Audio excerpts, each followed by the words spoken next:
Welcome back. Today we're having a problem with this RX-20. It seems to be leaking air through the vacuum. As you know, this is a low-speed RX-20, so you got your suction that goes through here. This transmission is bolted onto the clear Lexan filter, fuse port like you see here. This goes all the way underneath. This is the same piece. Separated, these two pieces are separated by a gasket. It's a neoprene gasket that sometimes gets compressed, and then after so long it'll start falling apart and then letting air in. So sometimes it'll sound like a whistle, sometimes it'll sound like air leaking, but either way that needs to be replaced. So what we're going to do is we're going to take these bolts off here, disconnect, unplug, and take these 4 bolts off here. It's really easy, it's straightforward, so don't let it scare you. It's just these bolts, disconnect this, these bolts, and then behind, underneath, you'll see a plug. See that yellow plug? In my last video I just replaced that. So it's just simply unplug that, and you'll also notice in my last video this motor and whole transmission just lifts out. So what we're going to do is we're going to inexpensively make our own gasket to put back in there and put it back together. So here we go. Okay, before we put the motor and gearbox back in, there's a few things we want to consider. There's a washer that goes around this. When we lift it out of there, there's a washer that goes here. It's usually made out of rubber. Hydromaster makes it, and we put our own in. So this is how thin it gets. It's supposed to be like twice as thin, or excuse me, twice as thick as that, but it goes right here. So I'm going to replace this while we have it off. So there's a couple ways to go about it. Here's what we did. We went to a diving store or an outdoor store and we got some old scrap wetsuits. It's neoprene.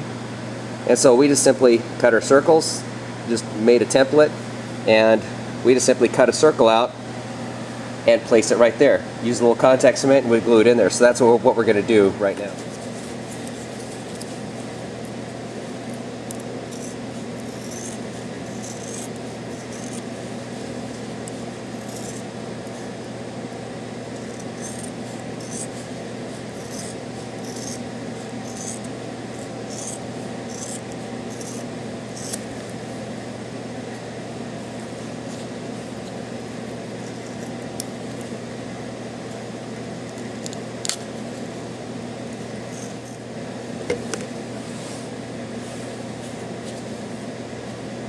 Looks like we're ready. Okay, so I just took some gasket sealer just to hold it steady so it doesn't fall off, because sometimes you tend to wrestle that motor back into place. So that's holding steady. I just put a little bit of gasket sealer in there so it doesn't slide off or do anything I don't want it to. So now we're ready to do the install.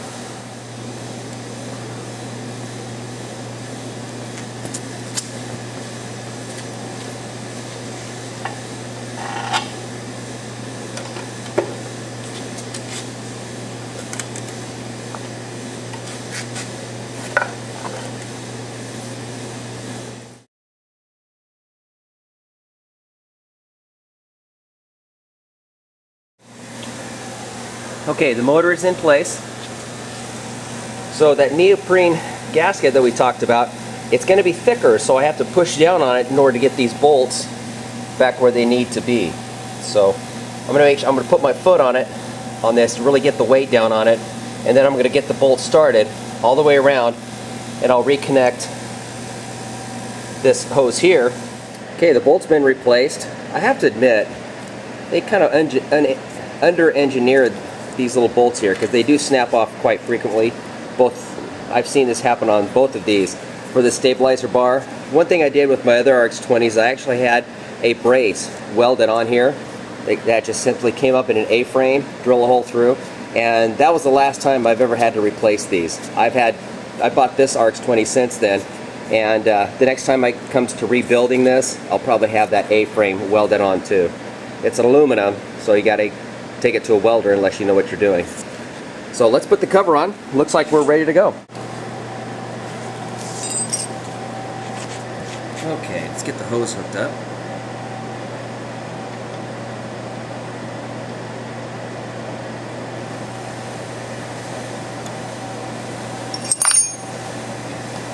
I told you wrong. It's actually ½ inch on this nut right here. It's actually ½ inch. 7/16 is the hose part of it, just to keep it steady. Either way, I think you can figure it out on your own. It's pretty straightforward. So, plumbing's done.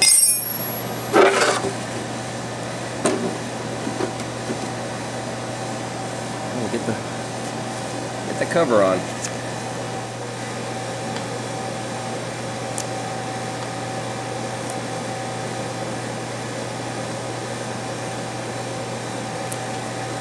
And we're ready to load it on the truck. So, real easy, real straightforward. This took me probably about 45 minutes if I take my time, but I've done it so much I can probably do it a lot less. So leave a comment, and if you have any questions, by all means, just let me know. Otherwise, thanks for watching.